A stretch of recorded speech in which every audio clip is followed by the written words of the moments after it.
Alright team, this is OCA checking in. Let's address the obvious first. I know I have been silent for some time, but I was busy with Sonic crafting while you were enjoying the festive season. The result, well, I believe it was worth the effort, and I'm not talking about your run-of-the-mill EQ tricks here. This is sort of next level, folks. Speaking of holidays, I want to express my gratitude for the avalanche of super thanks that rained down on the channel during the festive season. It was truly heartwarming. Now on to the main topic. Introducing a new inversion technique today. It's simple, quick, and produces remarkably better results than the quite popular inversion method I have introduced about a year ago.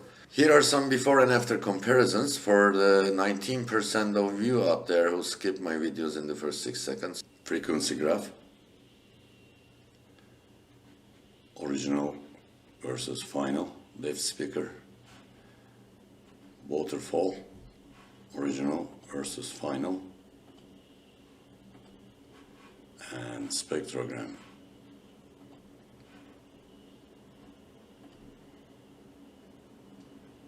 Original versus final. And some overlays. Phase original versus final. Actually better use psychoacoustic smoothing. Final. Impulse, final versus original, ETC graph, step graph, group delay,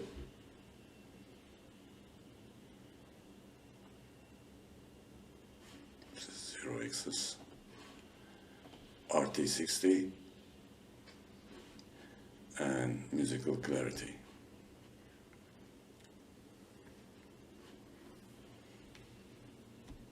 Before I dive into the steps of the method, I want to clarify a few technical aspects. Firstly, the correction is only applied below Schroeder's aka room transient frequency, or in simplified terms, the base response. This sets it apart from automated calibration systems like Dirac Live and Odyssey, which attempt to correct the entire frequency range, which in my opinion is a major flaw. Typically, frequency response at listening locations in a room is measured with an omnidirectional microphone and then adjusted to match a predetermined target curve. Contrary to popular belief, imperfections of both the speakers and the rooms cannot be reliably captured by this method, let alone be reliably corrected. It's a tempting marketing story, but it's not an accurate anticipation of the human response to a very complex sound field. The commonly raised argument regarding the wavelength of high-frequency sound waves, which can be as short as 1.7 centimeters for the still audible 20,000 Hz, suggests that the measured room response at the listening position cannot be maintained consistent in relation to minor head movements, and that's quite true. However, even in the absurd absence of even the smallest head movement, achieving accurate equalization of the high-frequency response to a desired shape will yield subpar results at best. Firstly, the direction of the reflected sound cannot be measured accurately with an omnidirectional microphone. These high-frequency beams exhibit strong directionality, influenced not only by speaker directivity but also by all of the room's reflective surfaces based on their size, shape, and absorption coefficient, which also vary with the reflection angle and the beam frequency. Multiple sound vectors interact with each other to create a sound field, timing and energy content of which we have not enough information about.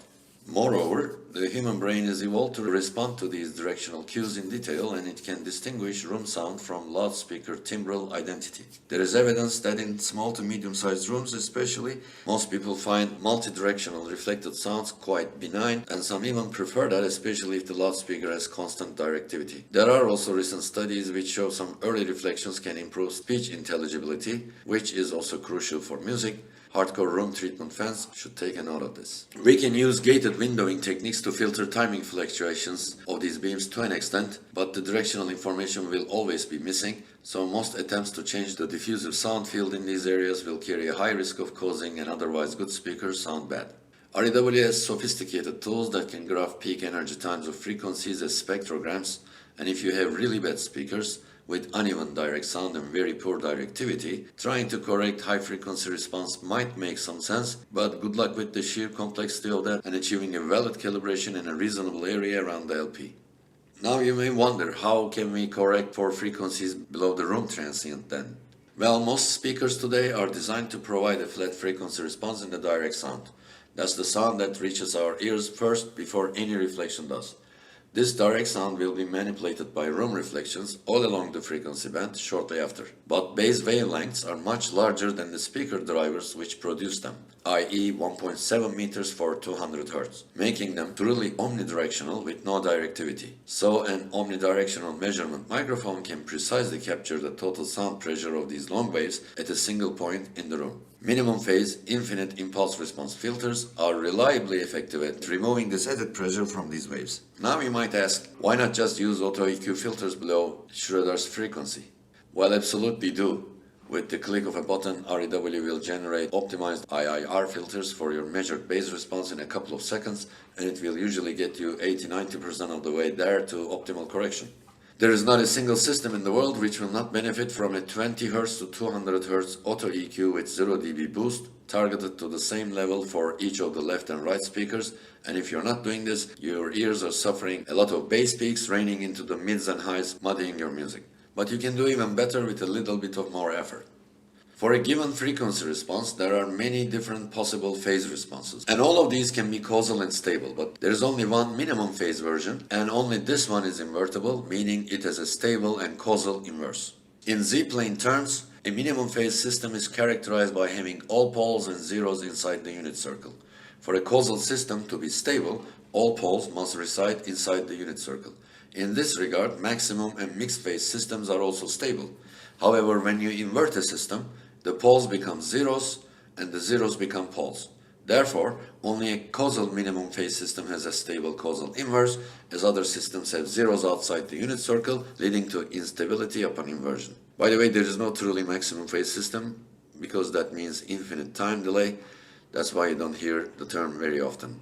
Z-plane, unit circle, and pole zero jargon might have turned some of you off already, so let me try to explain in human language. It's just a fancy term for a simple concept. A well-behaved system that responds predictably to your input, so it's easy to control its output. That's minimum phase. A non-minimum phase system refers to systems that are difficult to control due to a process lag or a time delay or an inverse response characteristic, where the process will initially move in the opposite direction of its final response. These processes tend to be difficult to control because there is a time lag, phase delay in acoustic terms, between the time the control action is applied and the time the effect of that control action is observed. For the inverse response systems, that effect is even worse because the larger the initial control action, the more the output will move in the opposite direction you ultimately want to go. Typical non-minimum phase system examples, for example, steering a bicycle. When you steer a bicycle, the handlebars are the input and the resulting motion of the bicycle is the output. The non-minimum phase behavior is primarily attributed to the geometry of the bicycle and the way the rider interacts with it. Trail, as it's called, is the distance between the point where the front wheel contacts the ground and the point where the steering axis intersects the ground. Positive trail is embedded in bicycle designs to increase stability, but this causes an initial delay before the bike responds by turning in the opposite direction when the handlebars are turned. This delay and subsequent reversal of the direction both result in non-minimum phase behavior of the bicycle. Reverse parking, for example, is another similarly non-minimum phase phenomenon because it first requires an opposite movement. By the same token, a financial investment involves a time delay between the input when you invest your money and the output when you receive your initial capital plus the interest back. Because you pay for the investment upfront, it has an initial effect in the opposite direction as well, so it's non-minimum phase. Human digestion, in terms of obtaining energy from food, also is non-minimum phase because it has a reverse initial effect and a time delay between the input and the output. All these systems have one more thing in common. They're hard to control. We will all remember it took a lot of practice when we were kids to learn to ride a bike because it involves making regular opposite steering inputs against our intuition. Reverse parking is difficult, making money in the financial markets is also not easy, keeping your food intake in control as well notoriously tough, so is controlling the speaker response at the listening position as long as it's non-minimum phase. So we need to convert it to minimum phase to be able to gain control over the frequency response. That requires removing the maximum possible delay from that response while keeping it causal, and Rew can do that with the click of a button. Upon obtaining the minimum phase version of the speaker response at the LP, and in the pursuit of the true inverse filter to equalize the speaker response, we invert it all the way up to the room transient frequency. All non-invertible excess phase has already been eliminated from the response before the inversion, and the filter will correct as much frequency magnitude and as much excess phase as mathematically possible while still maintaining stability. The magnitude response of the inversion will be very similar to the optimized IIR filters over a flat target, but the phase response will be different. The frequency magnitude filters will be applied at the best possible time, in other words, with the correct phase without causing any artifacts. With minimum phase IIR filters, there is always an unremoved excess phase left, and it's very difficult to robustly remove it without artifacts. Even the best software tools like Accurate and AudioLens only make roughly estimated attempts to partially remove it without causing pre-echo. Think of it as converting a bond investing to a minimum phase system by purchasing a put option along with the bond. Now it's reversible with just a small loss of option premium. And with the correct timing of the reversal, i.e. inversion filters, you can even make a lot of money. You can also sell the bond without the minimum phase conversion by selling the correct number of bonds, i.e. minimum phase IIR filters, but you will not guarantee correct timing. Now that all this explanation is out of the way, let's delve into the actual creation of the filters. Here is my left speaker average measurement. As you see, it's a vector average of L1, L3, L5, L7. Some of them are eliminated for the averaging due to higher distortion than the others. These are all taken at the same exact central microphone position. I don't suggest taking measurements around the LP and average them with cross correlation. Bass response doesn't really change that much, and you will have better uniformity, but you will lose some precision at the central listening position. Precise calibration at the center helps also around the center to an extent. If you are desperate about uniform bass response in a larger area, get more subwoofers. And by the same token, you don't need very expensive microphones because most of them are accurate in this area, bass region, where we will do the only correction. But don't forget to create a minimum phase version of your microphone calibration file as explained in previous videos. It's quite important for the phase response inversion. And right speaker also is an average of various measurements at the same central location. I measured left and right together. This M stands for measured response, and LR0 is the vector average of L and R. And if you make a comparison, as you can see, they are very, very similar. In fact, if I make a psychoacoustic smoothing, you can see that they are identical. That shows that there is nothing wrong in my measurements, neither left, neither or right. So we don't need these. In fact, this is just a double check. So let's remove the smoothing. And it's very easy. Let's start from the left speaker. Okay, we don't need a target curve, and we are not gonna make target level matching, nothing. You will see that both speakers will be automatically aligned to the same volume unless you have a hardware problem and one speaker is louder than the other in the origin, or you're further away from one speaker. This should automatically level the volumes of the speakers. So this is now a non-minimum phase response, obviously. Okay, and we will ask Rew to create minimum phase version. It is under the measurement actions menu in all SPL. When L0 is selected, you just click minimum phase version. Include calibration file effects, that's important.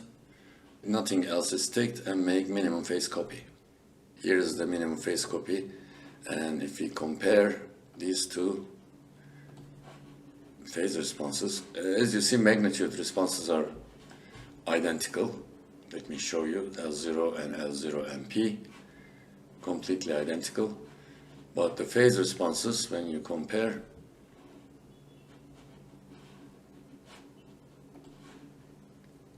L0 and L0MP,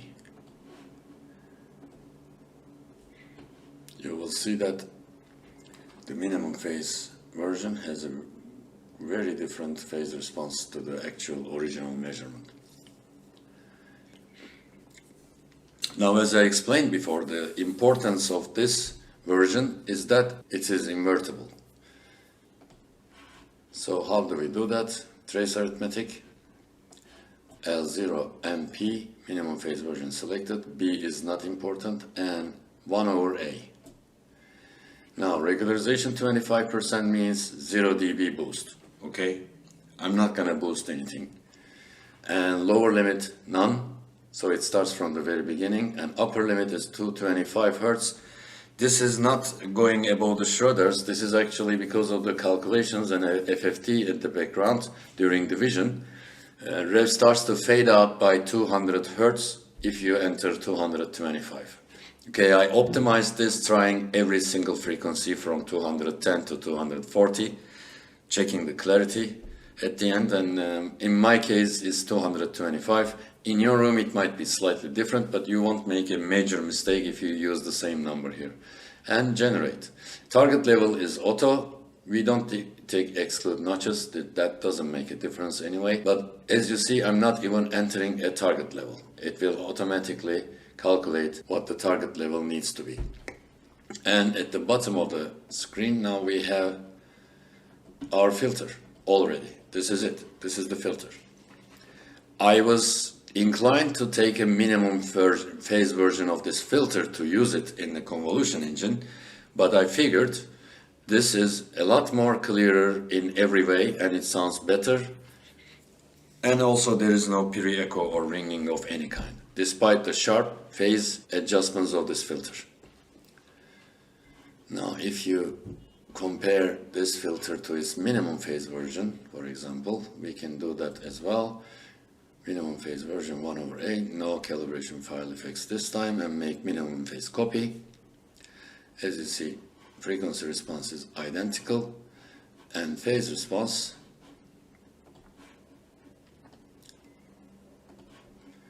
one over A and 1 over A MP. You can see that our filter has very different phase response. This is also quite a good filter, but you don't need that, and this is a much better filter.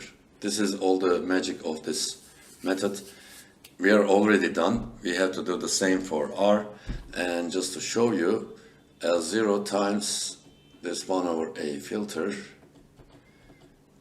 this one.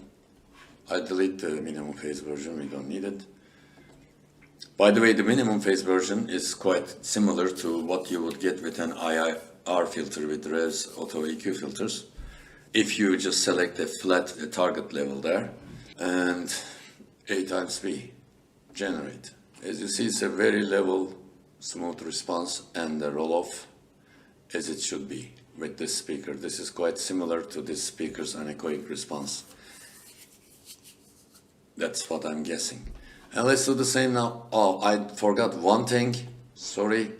Before you do anything else, you have to remove the IR delays from the speaker measurements, because you can never measure them at exactly the central location, and there will always be time delays from the system.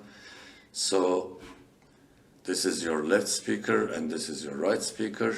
You can see here at the end of the phase responses that there are some irregularities because they are not exactly time aligned. What you do is the simplest way, remove IR delays. When two of them are selected, look, there will be some movement in the phase here. Remove IR delays. And as you said, you might want to click this a couple of times, make sure they don't move. Now they are completely IR delays removed, and then the phase reversal is gonna work better. You can also see in the impulse graphs, all these two, undo T0 changes, this was where they were, and when you remove IR delays, this is what happened to them. Okay, here is a step response comparison of the original speaker response at the LP versus its minimum phase version. We removed the delay by removing IR delays and generated the minimum phase version. You will see that the original response, the step that is applied to this impulse is a step like this, a square, okay? And look, the non-minimum phase version makes a move in the opposite direction initially and then goes up. And with a delay. The minimum phase version is going directly up and with no delay, starting at time 0. That is why this is reversible. After this, you can create a minimum phase version, including calibration file effects. Do the same for R0, minimum phase version. Make minimum phase copy. I also want to show you that the calibration file I'm using has a phase response. This is the minimum phase version of the calibration file that's supplied by the microphone company. And after you remove IR delays as well and create the minimum phase version with the calibration file effects included, then you really have the minimum phase version of your speaker's response at the central listening position. And once you have these, you just invert them with trace arithmetic. L0 NP 1 over A. These are the settings, generate, and then R0 NP 1 over A, generate. And in this stage, you're already done. All you have to do is export impulse response as wave. You can separately export them as mono or stereo files, left channel and right channel as this one. Don't make this mistake. And none of these. Apply IR windows before export. That should stay there. And 48 kHz res native sampling rate. 32-bit float for maximum precision. And let's call this inverse MP filters. That's it. Filter is already created. And now let's see what the results are going to be like. L0 times 1 over A and R0 times 1 over A. Let's call them L1 and R1. Look at L1 and R1 now. Perfectly level matched and with the natural roll-off of the speakers. This is it, the LP. And I don't need to do anything to the high frequencies above Schroeder's. This will sound the best. I made all kinds of comparisons, many tests. I mean, if you really try, for example, what you can do to high frequencies with these speakers. Okay, I have quite good speakers, I agree, but still, no speaker can be so bad that you have to do adjustments that Dirac and Odyssey is doing to high frequencies. It's unbelievable. First, let's apply window gating. Okay, my speakers are at 2 meter 44 centimeters, which is around 7.11 milliseconds direct sound to reach me. So if I cut the right window at 7.11 milliseconds without any smoothing and nothing, look what happened to my response already. Okay, this is pseudo without any reflection in the response, but this is still completely unsmoothed. Okay, and let's try to smooth it with the ear's equivalent rectangular bandwidth, ERB. Okay, which is kind of a logical smoothing. And once I do the ERB, okay, and if you assume this is the volume limit, look what I need to do to my speakers. Let's take everything else out. This L1.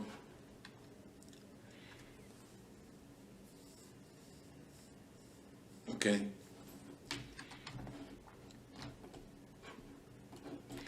So maybe I might need a 2.7 dB peaking filter to cut off around 1000 Hertz, 900 Hertz. And something that might need at 1.4 kHz, around 1 dB. And I tried those, and even these have this throttling effect on the sound because of the directivity that you can't control here. You can do things about it by using wavelets. You will see here at 900, if you really zoom in there, you will see some sort of delay there at this frequency. Look, this is 0 axis. We don't even, or let's try with L0. Here, let's see what's going on.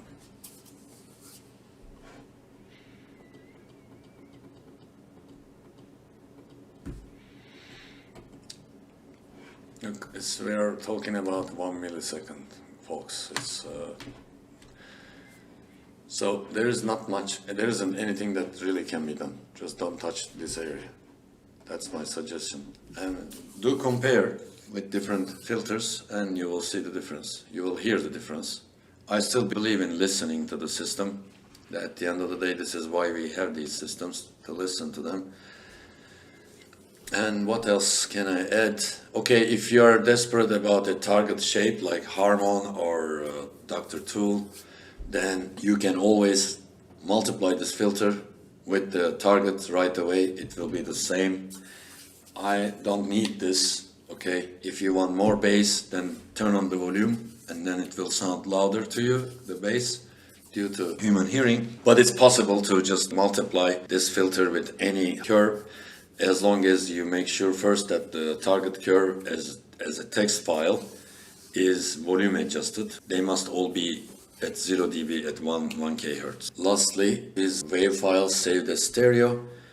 I figured you can directly use them in JRiver. I don't know if it's an update, but you don't need to have config text files anymore with JRiver. It can directly read wave files, just like Rew. And also another surprise I didn't know, possibly some of you already know that, if you tick WDM driver in general features or JRiver, you can stream directly to JRiver and apply the full JRiver DSP, including Tidal and Cobos and what have you. This is almost as convenient as Rew at a fraction of the cost. Okay, so JRiver I think is like a master license is like $70. And that's all the cost you need to stream anything you want on your PC with full JRiver DSP, which is very powerful. So that's another side note. And that's it for this method, folks. If you want, you can also add crossover phase correction. It will only have positive effects. Do this before the inversion. And that's all. Thank you for watching. Don't forget to subscribe. Some very nice features are on the way. Rew Beta recently started API integration. It's a work in progress, but opens doors to very, very exciting things that can be done. I'm working on fully automated Odyssey calibration correction. With a click of a button, it will be possible now that we have the APIs. But as I said, it's a work in progress. It will take some more time, and you will have to upgrade Rew to Pro, I guess, to use it, which I believe you should. In fact, for example, I'm also considering now that I have Pro, to use multiple microphones at the listening position to capture the directions of high frequencies and see what can be done about it. So that's it for today now, folks, and see you soon. Bye-bye. Unfortunately, even the better microphones that come with a calibration file only include correction in the frequency domain. However, every calibration microphone will also have phase shifts, especially in the low bass and high frequency areas. A solution to adjust for microphone phase deviations, at least partially, is to create a minimum phase version of the microphone calibration file. How we do it for my UMic microphone, here is the horizontal calibration file for 0 degrees horizontal placement pointing towards the speaker. Okay, as you can see, it has only frequency and magnitude data in it, no phase information. These are the deviations of this microphone from 0 dB in these frequencies. Let's do it 2020. Okay, but we don't have any information on the phase deviations. So what we do is go to all SPL and minimum phase version, and not include cal effects, it's irrelevant. Replicate data outside range, you have to tick this for proper generation, and make minimum phase copy. Now export this as text, smoothing of measurement, range of measurement, everything the same. And as you see now, we have the phase information near the frequencies as well as the SPL volume information. And save this as, this was the original name, and minimum phase version, MP.